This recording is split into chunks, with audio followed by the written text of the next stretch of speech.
One of the most common claims that Ehrman makes about the Gospels themselves are that they were not written by those names that are on them. So Matthew, Mark, Luke, and John were not written by Matthew, Mark, Luke, and John. They are written by anonymous authors late in the first century. We don't know who these people are, according to Ehrman.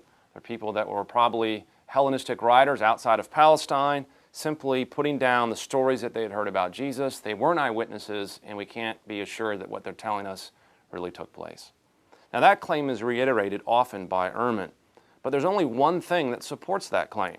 And that only thing that supports that claim is that in the Gospels themselves, they're what we call formally anonymous. What that means is in the text itself, it doesn't say John wrote this or Matthew wrote this. So if you read a letter of Paul, it does tell you that Paul's name is attached to it, but the Gospels are formally anonymous. Now, should that be a concern?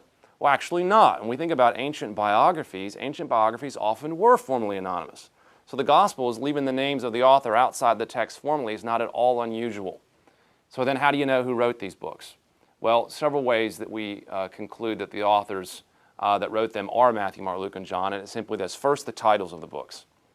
One of the things that Ehrman wants to claim is that the titles that are attached to these documents were added late, probably well into the 2nd century, if not late 2nd century.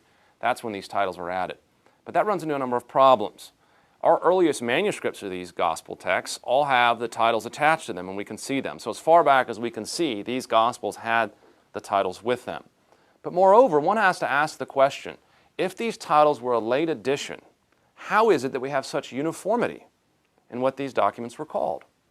If Matthew's gospel, for example, wasn't called Matthew's gospel until late in the 2nd century, then why don't we have a number of copies of Matthew's gospels with different titles, with different names? In fact, we don't possess that. What we find is incredible uniformity across the board of the titles of these gospels. Matthew's gospel is called Matthew, Mark's is called Mark's. It's amazingly consistent, something we would not expect if the titles were added later. Another thing that indicates the titles were added early is the fact that we have Mark and Luke included in the list of titles. One of the things that we know was happening in the 2nd century is that when apocryphal gospels were written, often titles would be picked that had some of the most popular names attached to them. So you have something like the Gospel of Peter, which was an apocryphal gospel. People wanted to attach the most popular apostles' names to their gospels to try to give them extra sort of authority. So if names were arbitrarily chosen for these Gospels in the 2nd century, why would they pick Mark and Luke? These were hardly the most popular figures in early Christianity. There's no reason to think that that would have been an extra boost for any particular Gospel.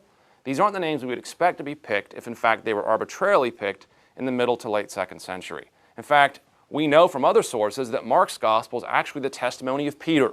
That Mark claims that what he's writing down is in fact Peter's words. If so, why not call Mark's Gospel the Gospel of Peter? That makes much more sense.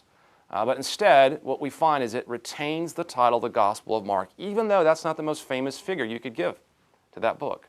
That suggests historical integrity. It suggests modesty. It suggests truth. It suggests that the titles we have of these Gospels very much are the titles of the actual people who wrote them.